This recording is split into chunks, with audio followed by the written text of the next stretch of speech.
Hello friends, आप सभी का स्वागत है आपके अपने यूट्यूब चैनल सोम अकेडमी पर।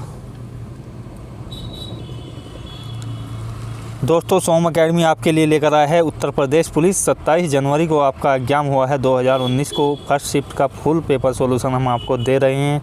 उसी सीरीज़ में हमने इससे पहले आपको जीएस का सॉल्यूशन दिया, रीजनिंग का सॉल्यूशन दिया, हिंदी का सॉल्यूशन दिया और अब हम आपको गणित का सॉल्यूशन दे रहे हैं। तो विद्यार्थियों, इस वीडियो को ध्यान से देखिएगा और जो क्वेश्चन आपने किए हैं उसको अच्छे तरीके से मैच कीजिएगा और अपने जितने भी क्वेश्चन आपने किए हैं प्लीज़ कमेंट बॉक्स में ज़रूर बताइएगा। दोस्तों, चैनल को सब्सक्राइब कर लीजिए। देखते हैं क्वेश्चन नंबर 39 से। यहाँ पर मैथ के क्वेश्चन शुरू थे। एक संख्या को 3003 से गुणा किया गया और उसके बाद उसे 7, 11 और 13 के लघुत्तम समापवर्तक द्वारा विभाजित किया गया। फिर स्वयं से विभाजित किया गया तो परिणाम ज्ञात करें। तो क्या परिणाम होगा आपका? थर्ड ऑप्शन आपका करेक्ट होगा, 3। अगला क्वेश्चन देखते हैं। यदि 10x + 5 अनुपात 42x + 8 है और 5:8 का 3 गुना अनुपात है तो x की क्यूब का आपको मान ज्ञात करना है। तो यहाँ पर x की क्यूब का जो मान ज्ञात होगा वो आपको थर्ड ऑप्शन होगा, 1728। नेक्स्ट क्वेश्चन देखते हैं। क्वेश्चन है हमारा 40 के वर्ग के 40% का चौथाई भाग ज्ञात कीजिए। देखिए, 40 के वर्ग के 40 का चौथाई भाग आपको 40% का 160 होता है। सी ऑप्शन आपका करेक्ट होगा। नेक्स्ट क्वेश्चन देखते हैं। क्वेश्चन नंबर है 42। यदि बिक्री मूल्य 3 गुना किया जाए तो लाभ 5 गुना हो जाता है। लाभ ज्ञात करना है तो लाभ होगा आपका डी, अर्थात 150%। नेक्स्ट क्वेश्चन देखते हैं। क्वेश्चन नंबर है आपका 43। एक्स 42,000 रुपये में एक स्कूटर खरीदता है और वह मरम्मत पर भी 6,000 रुपये खर्च करता है। तो इसका क्रय मूल्य हो गया आपका 48,000 रुपये और स्कूटर को 54,000 में बेचता है। तो उसका लाभ प्रतिशत क्या है? तो बी ऑप्शन है आपका 12.5%। बी ऑप्शन आप ठीक है। क्वेश्चन नंबर 44 को देखते हैं। 110 लागत वाली एक वस्तु जो है 104 रुपये 5 पैसे में आपकी बेची गई। तो कितने छूट की पेशकश की गई, यह है कि इस क्वेश्चन में पूछा गया था। तो बी ऑप्शन आपका करेक्ट होगा, 5%। नेक्स्ट वन है हमारा 45वां क्वेश्चन। चक्रवृद्धि ब्याज पर निवेश किए गए धन की राशि 2 वर्षों में 1600 और 3 वर्षों में 1680 रुपये हो गई। तो ब्याज की आपको दर ज्ञात करनी थी, अर्थात रेट आपको फाइंड करनी थी। तो ए ऑप्शन आपका करेक्ट होगा, 5% ये प्रतिवर्ष की ब्याज दर आपकी होगी। क्वेश्चन नंबर 46 देख लेते हैं। 46 क्वेश्चन में क्या कहा गया है? चक्रवृद्धि ब्याज का क्वेश्चन है।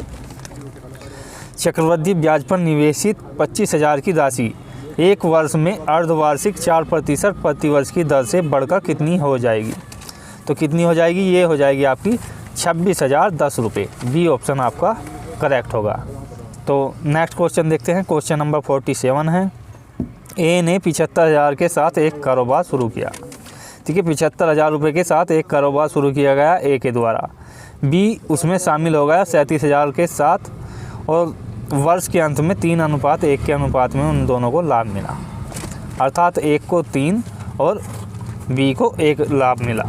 तो बी को कितने महीने बाद शामिल हुआ था, यह समय पूछा गया है इसमें। तो ए ऑप्शन आपका करेक्ट होगा, 4 महीने। अगला क्वेश्चन देख लेते हैं।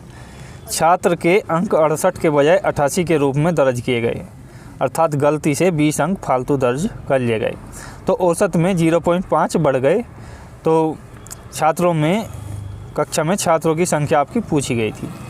तो 0.5 का जो औसत आपका बढ़ा है वो 40 छात्रों पर बढ़ेगा। नेक्स्ट क्वेश्चन देखते हैं। क्वेश्चन नंबर है हमारा 49। ए बी से 2 गुना कुशल है, बी सी से 3 गुना कुशल है। यदि अकेले सी कोई काम 30 दिन में पूरा करता है तो एक साथ मिलकर उस काम को कितने दिन में पूरा किया जा सकता है, यह क्वेश्चन पूछा गया। तो सी ए ऑप्शन आपका करेक्ट होगा, 3 दिन। नेक्स्ट क्वेश्चन देख लेते हैं। एक हवाई जहाज 250 किलोमीटर प्रति घंटा की गति से 4 घंटे में एक निश्चित दूरी तय करता है।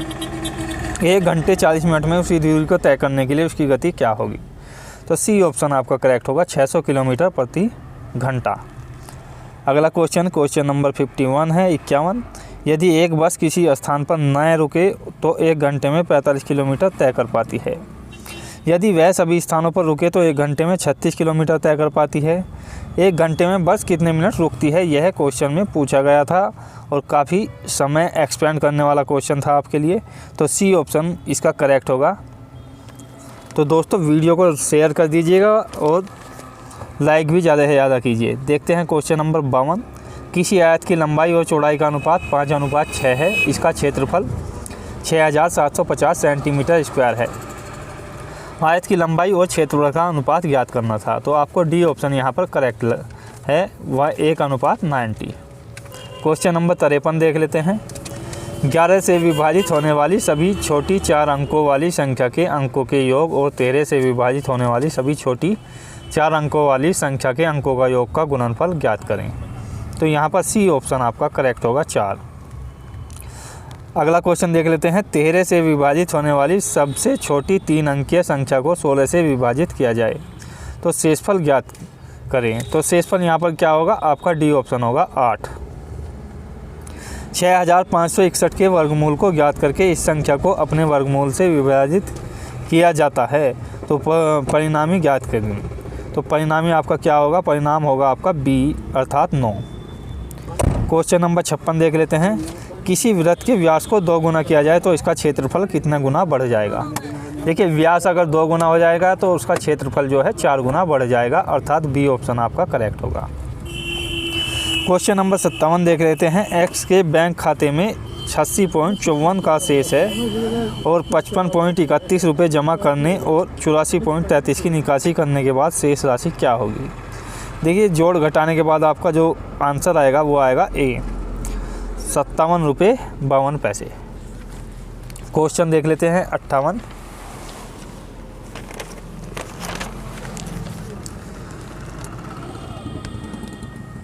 देखिएगा यहाँ पर आपके रीजनिंग के क्वेश्चन शुरू हो जाते हैं। वाई 6 किलोमीटर पश्चिम में चला, दाएं मुड़ा और आगे 8 किलोमीटर चला। अपने शुरुआती बिंदु पर वापस जाने के लिए यात्रा करने की सबसे छोटी दूरी क्या है उसकी। तो सबसे छोटी दूरी होगी आपका डी ऑप्शन 10 मीटर। अगला क्वेश्चन देखते हैं। गांव ए और गांव बी के पश्चिम में है ए, तो गांव सी के दक्षिण में है जो गांव डी के पश्चिम में है। गांव डी के सापेक्ष गांव ए का किस दिशा में है, यह क्वेश्चन में पूछा गया था। डी ऑप्शन आपका करेक्ट होगा, दक्षिण पश्चिम। अगला क्वेश्चन है क्वेश्चन नंबर 60। एक्स 15 किलोमीटर दक्षिण चला, बाएं मुड़ा 15 किलोमीटर और चला और बाएं मुड़ा और आगे 15 मीटर चला। तो वह शुरुआती स्थिति में कितनी दूरी और किस दिशा में है। अपने प्रारंभिक बिंदु से वह किस दिशा में है और कितनी दूरी पर है, यह पूछा गया था। तो डी ऑप्शन आपका करेक्ट होगा, 15 मीटर पश्चिम दिशा में। अगला क्वेश्चन कथन और तर्क से संबंधित क्वेश्चन है, यहाँ पर दिया गया है। तो यहाँ पर आपको मैं कथन पढ़ रहा हूँ। कोई देश इन दिनों पूरी तरह से आत्मनिर्भर नहीं है। इसी के आधार पर हमें आंसर देने हैं। उन सभी बातों को विकसित करने और उत्पादन करना असंभव है जिस देश को जिनकी देश को आवश्यकता है। तो निष्कर्ष ए है। सेकंड निष्कर्ष क्या है, आमतौर पर देशवासी आलसी हो गए हैं। तो यहाँ पर डी ऑप्शन यहाँ पर करेक्ट होगा, क्योंकि कथन से कोई भी निष्कर्ष जो है मैच नहीं खा रहा है। तो डी ऑप्शन आपका करेक्ट होगा। क्वेश्चन नंबर 62 देख लेते हैं। यहाँ पर दिया गया है कथन, क्या दिल्ली में नए बड़े उद्योग शुरू किए जाने चाहिए। तो इसके 2 तर्क दिए गए हैं। नहीं, इससे शहर में प्रदूषण का इजाफा होगा। हाँ, रोजगार के अवसर प्रदान किए जाएंगे, यह सेकंड आपका तर्क होगा। तो तर्क 1 और 2 दोनों मजबूत है, क्योंकि प्रदूषण भी निश्चित होना है और रोजगार भी निश्चित ही मिलना है अगर उद्योगों में इजाफा होता है। क्वेश्चन नंबर 63 देख लेते हैं। यहाँ पर कथन दिए गए हैं। कथन है पहला, कई व्यावसायिक कार्यालय 2 से 8 मंजिल वाले भवनों में स्थित हैं। देखिए 2 से ज़्यादा और 8 तक मंजिल इन भवनों में हैं। किसी भी मंजिल में 3 मंजिलें हैं तो उसमें लिफ्ट होती है, अर्थात 3 से ज़्यादा जो भी मंजिल हैं उनमें लिफ्ट लगी हुई है। तो सभी मंजिल पर लिफ्ट द्वारा पहुंचा जाता है। तो यह आपको दर्शाया गया है। केवल तीसरी मंजिल के ऊपर वाली मंजिलों में लिफ्ट है। और निष्कर्ष 7 है, थर्ड में आपका दिखाया गया है 7वीं मंजिल में लिफ्ट है। तो तीनों ही निष्कर्ष क्या करते हैं, इसका अनुसरण करते हैं, क्योंकि अगर लिफ्ट लगती है तो वो सभी मंजिलों पर जाती है, चाहे पहली हो या दूसरी हो या तीसरी हो। क्वेश्चन नंबर 64 देखते हैं। देखिएगा क्वेश्चन नंबर 64 में हम आपको बता रहे हैं। ठीक, क्वेश्चन नंबर 64 एक शब्द दिया गया है, कौन सा शब्द इसके द्वारा नहीं बनाया जा सकता, तो सेकंड ऑप्शन आपका करेक्ट होगा BOUT। तो दोस्तों ये तो थे मैथ और रीजनिंग के सॉल्यूशन के हल। इसके बाद की वीडियो हम आपको तुरंत ही 15 मिनट के बाद आपको प्रोवाइड कर देंगे। तो दोस्तों वीडियो को लाइक कर दीजिएगा, शेयर कर दीजिएगा और चैनल को सब्सक्राइब कर ले। मिलते हैं नेक्स्ट वीडियो में, तब तक के लिए जय हिंद, जय भारत, धन्यवाद।